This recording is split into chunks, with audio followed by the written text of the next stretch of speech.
Hi, I am Dori Azar, and in the video segment today, I'm going to show you how we can quickly create a crypto payment gateway using Calligraphy. And in order for us to do this, we're going to be using a third party called Coinbase, and in particular Coinbase Commerce. Coinbase, in case you don't know what this is, it is probably one of the largest cryptocurrency market that exists today. So it is an exchange market where you could exchange any sort of cryptocurrency, whether it be Bitcoin, Litecoin, Dogecoin, Shiba Inu, or any other cryptocurrency that is supported by this market. So Coinbase Commerce is a subsidiary of Coinbase, and it is meant really to play the role of that payment gateway that could allow commerces to exchange or to be able to do payments using crypto. So we're going to be using Coinbase Commerce in order to do this. And Calligraphy integrates pretty well with the Coinbase Commerce API, similarly to what we've seen in other video tutorials. So just like Stripe is a very renowned third party to do credit card payments, ACH payments, and any sorts of traditional, if I may call them this way, online payments. Coinbase is exactly the same thing, except it does it in the world of cryptocurrency.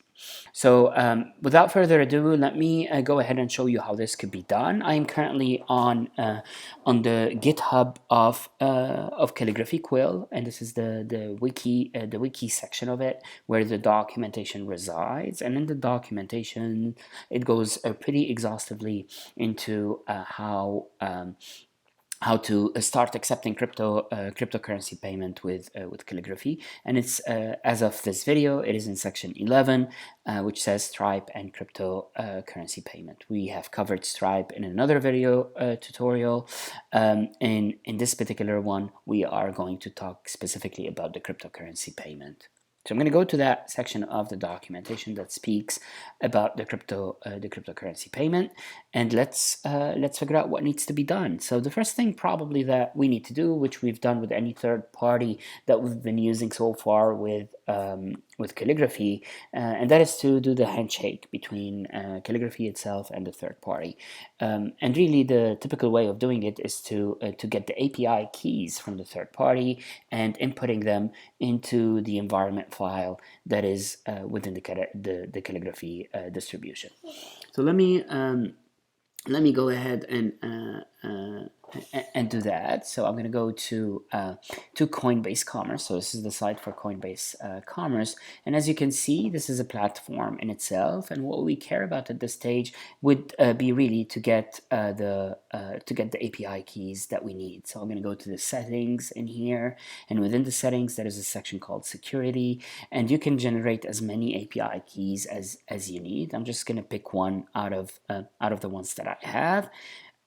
And I'm going to open my instance of the Calligraphy framework that I have locally, which we started using, by the way.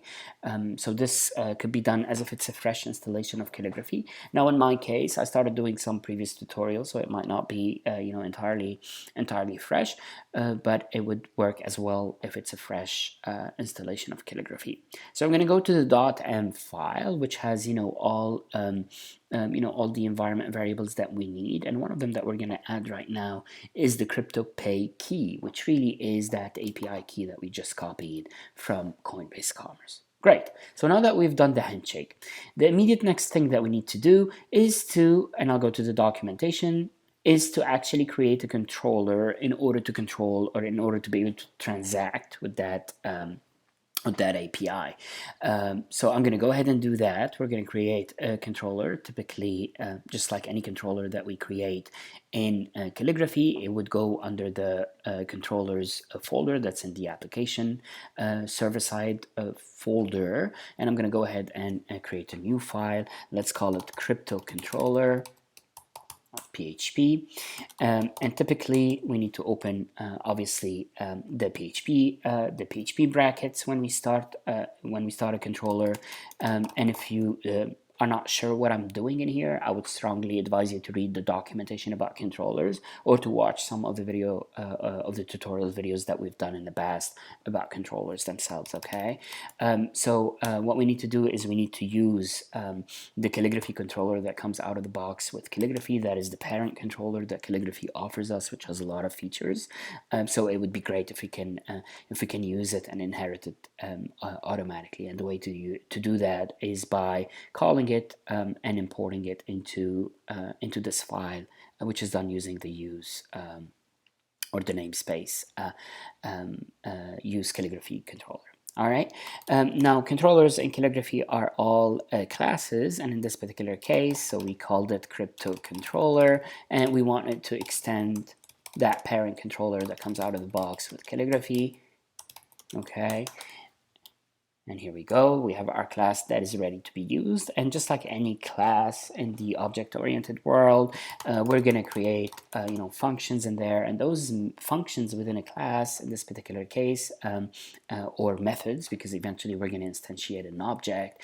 It could be, you could name them whatever you want, but in the case of the controller, when you name it index in particular, it saves you the trouble of having to specify what function to use when you are invoking the crypto controller from the route, for example. Okay, so index is the one that would be called by default if you just invoke the crypto controller without appending anything to it. So this will become clearer later on when we create a route. So we're going to create that function index, and what I'm going to do is I'm going to copy the code that is in the documentation itself, and then I'll explain it line by line or part by part. Okay, let me fix that indentation over here just because it makes me feel better. All right, so the first thing that needs to be done is we need to instantiate the crypto payment object, which really is a service that comes out of the box with Calligraphy that would allow us to use all these native features that Calligraphy offers us to transact with the Coinbase commerce with minimal or without any any hardship, if I may call it this way. Okay, so now, technically speaking, this should work if really our controller knows about the crypto payment class, but it doesn't at this stage. So what we need to do, and the documentation clarifies this very in the code itself. It tells you don't forget to include the Calligraphy crypto payment. So basically, you need to also import that particular class in order to be able to use it. Okay, so now that we have it, ideally this is going to create an instance of the crypto payment that would allow us to apply some of the methods that are within this class. And one of the methods within the class is the create transaction method. Okay, so what this method is going to do, just like the name indicates, it's going to go ahead and create a transaction for us in the Coinbase commerce space that is of a certain amount, and that's what you would specify first as a first parameter. The currency, so in what currency you are selling the product that you want to sell, okay, or that amount is in what currency, in order for Coinbase commerce to know how to do the necessary exchange. And then it takes an array, which typically is what Coinbase Commerce defines as the charge.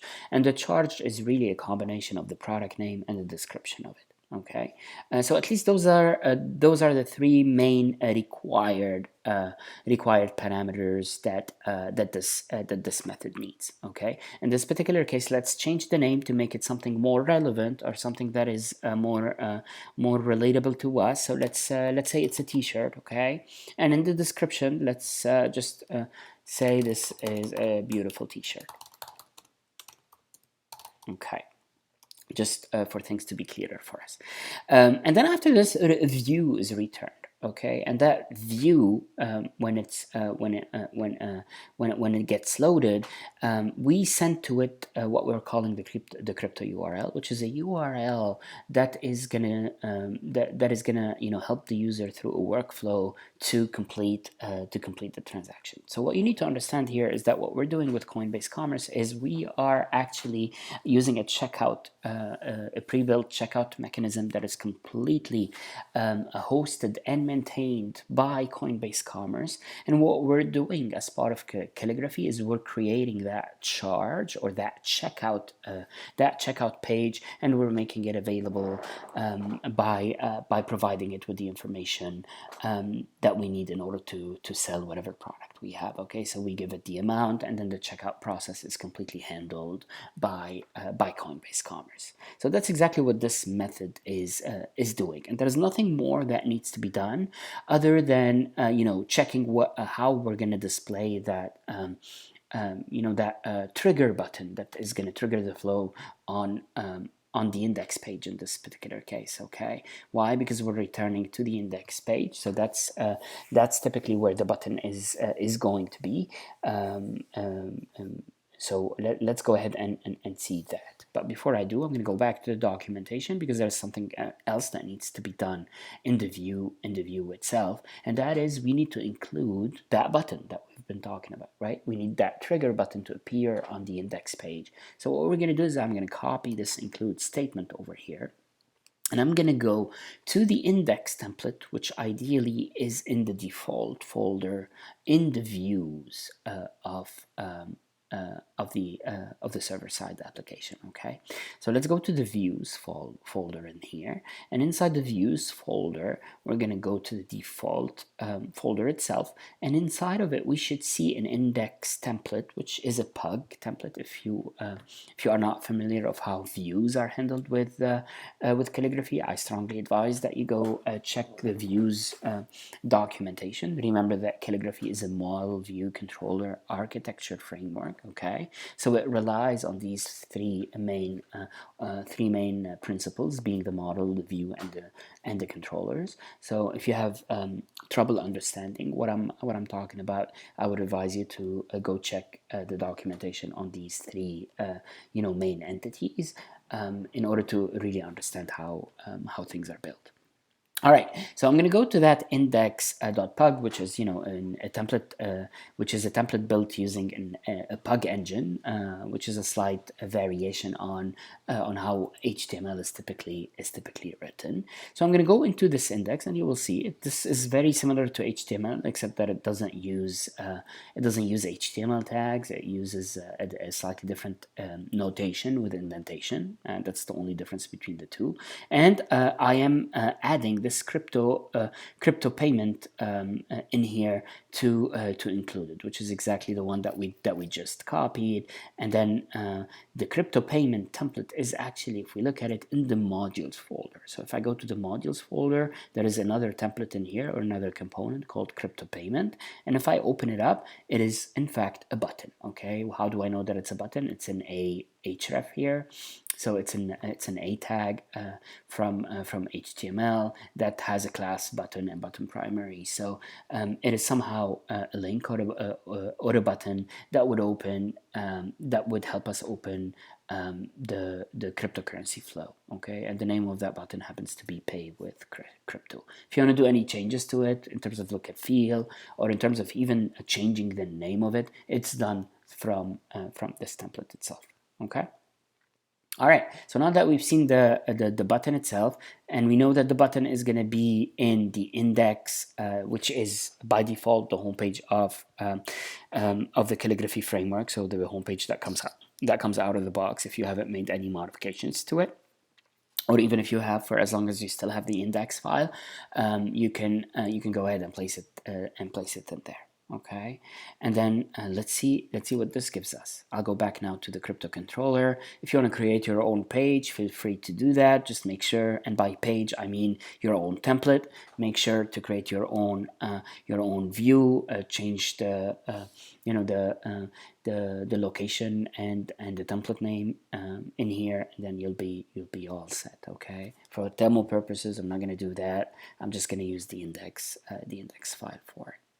Okay, so now that we have all this, there's one more thing that needs to be done, and that is to create a route. Okay, just like we have been doing in previous tutorials, I'm going to go ahead and add another route here. And that route is, let's call it crypto, and we're going to be calling the crypto controller. Okay, now I don't need to specify any command or any action or any function in here because it knows from the moment that I'm invoking the crypto controller that it's going to go to the index function directly. Okay, it's going to execute this function over here, which is going to take me to the view. And then ideally, when I created the transaction, it gave me a URL that would be associated with that button.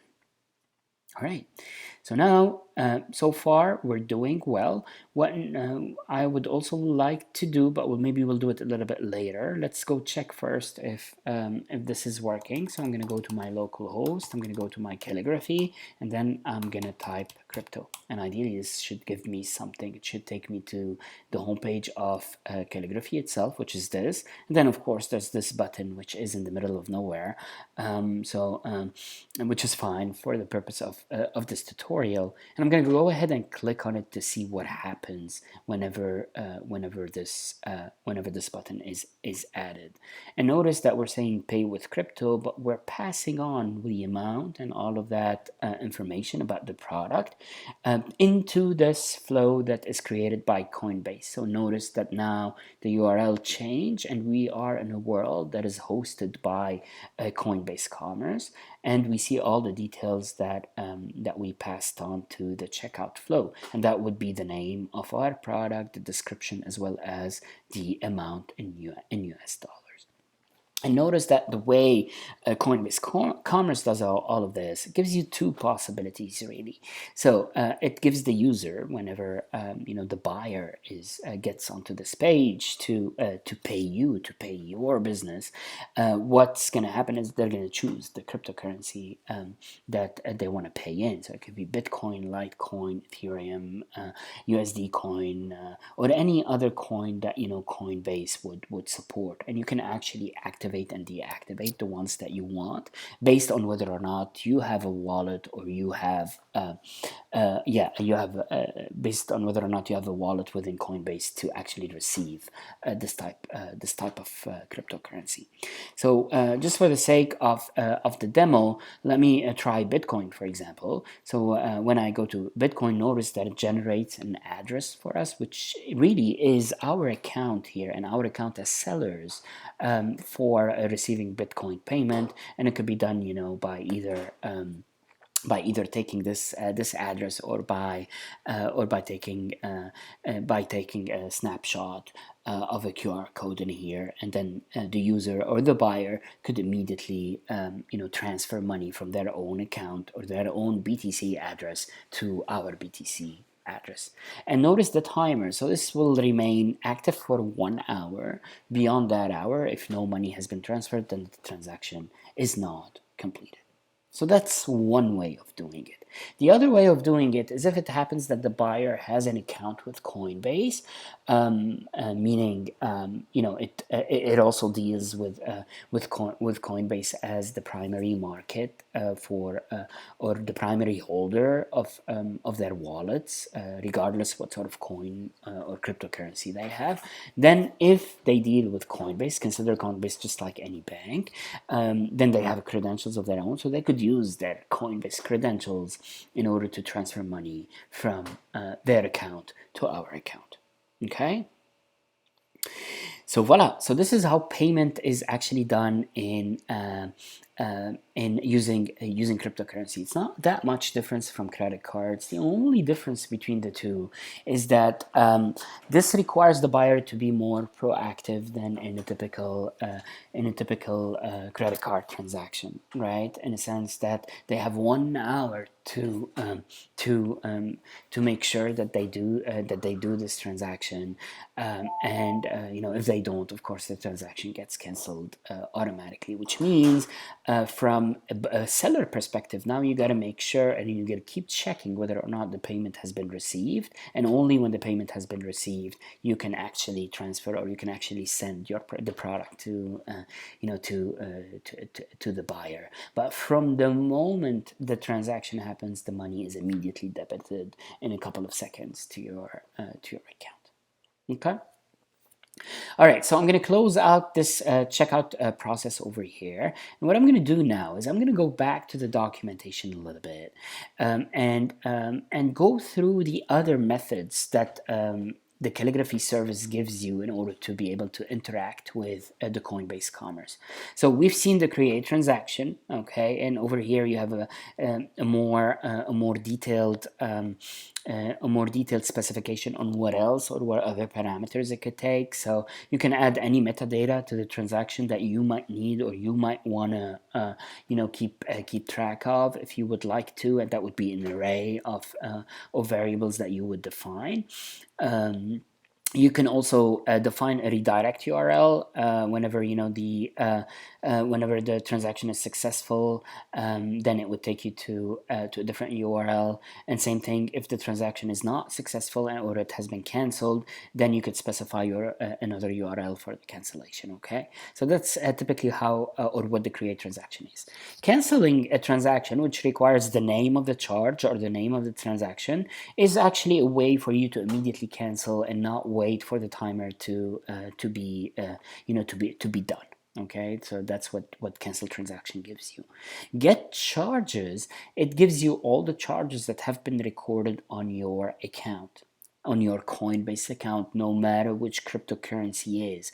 And I think this would be an interesting one to show you, so that like this you keep a history, or if you want a history of all the transactions that are taking place or in your account, you'll be able to to have them by using this method. You can also get particular charges if you have the charge ID itself, which, by the way, is nothing more but, let me try that out again. So let me go back to localhost to tell you what a charge ends up looking like. So at crypto, I'm going to create another checkout over here. Okay, I'm going to click it, and you will see this is typically the charge ID in the URL. Okay, so if you keep that somewhere, or you save it somewhere, and you can retrieve it later on to see what the status of the transaction is at any point in time. So get charge will give you more than just the status. There's another one called get charge status. This one will actually give you exactly the status of this particular transaction. So let me just copy it for now to see whether I could get some more information about it when we go to the code.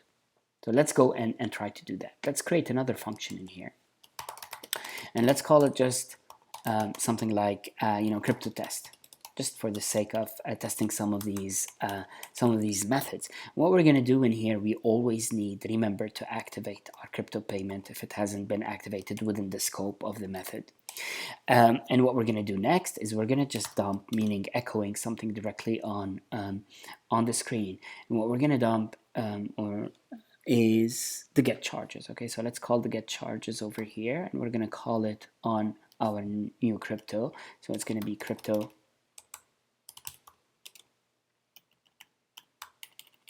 okay, and then get charges like that. And let's see what it gives us.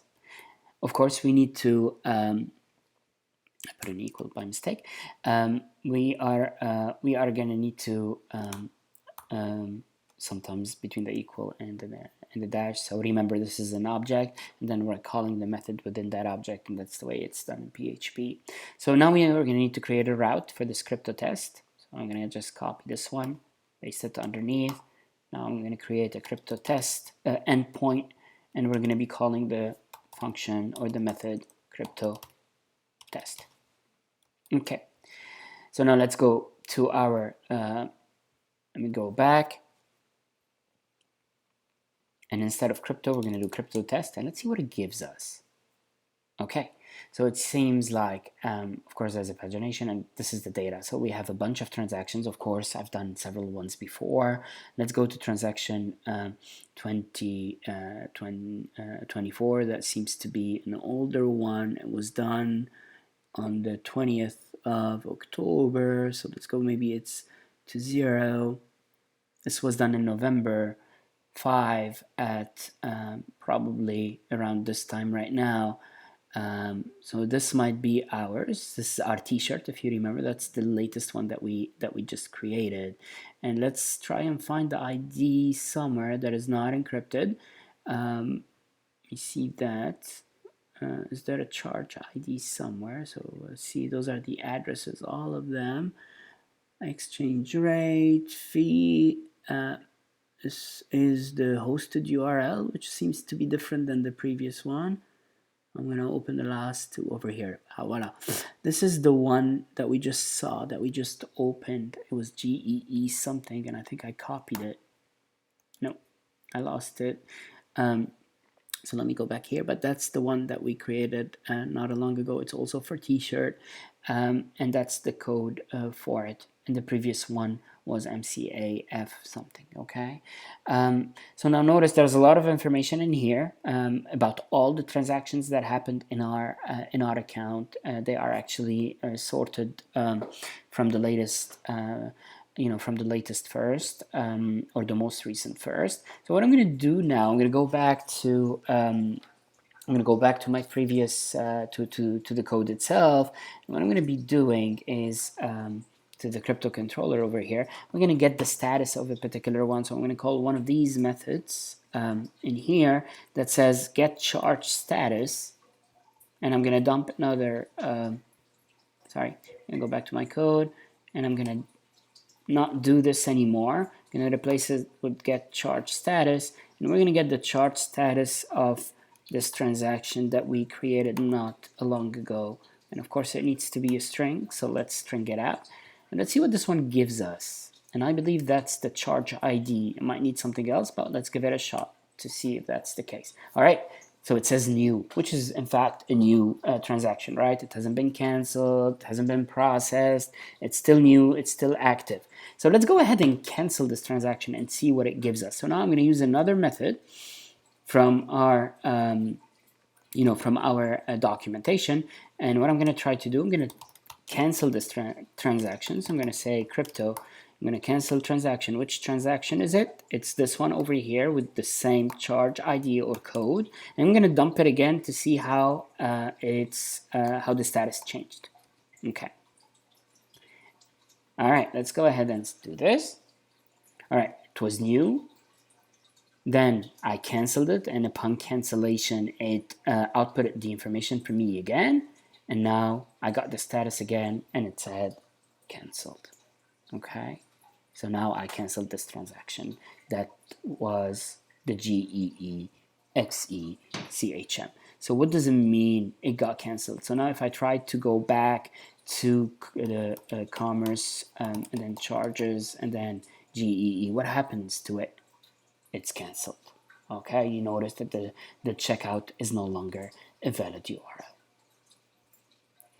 So voila, here we go. This is how we can quickly create a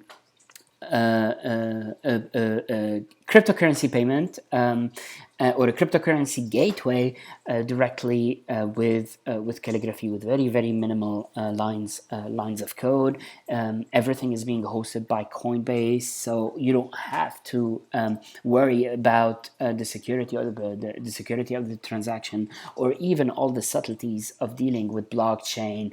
Everything is done for you through Coinbase itself. And then all you have to do is have a wallet for your own account at Coinbase, and you'll be up and ready to receive your own cryptos or your own coins whenever you are ready to do such transactions. So with that, I hope this was useful to you, and thank you for your time.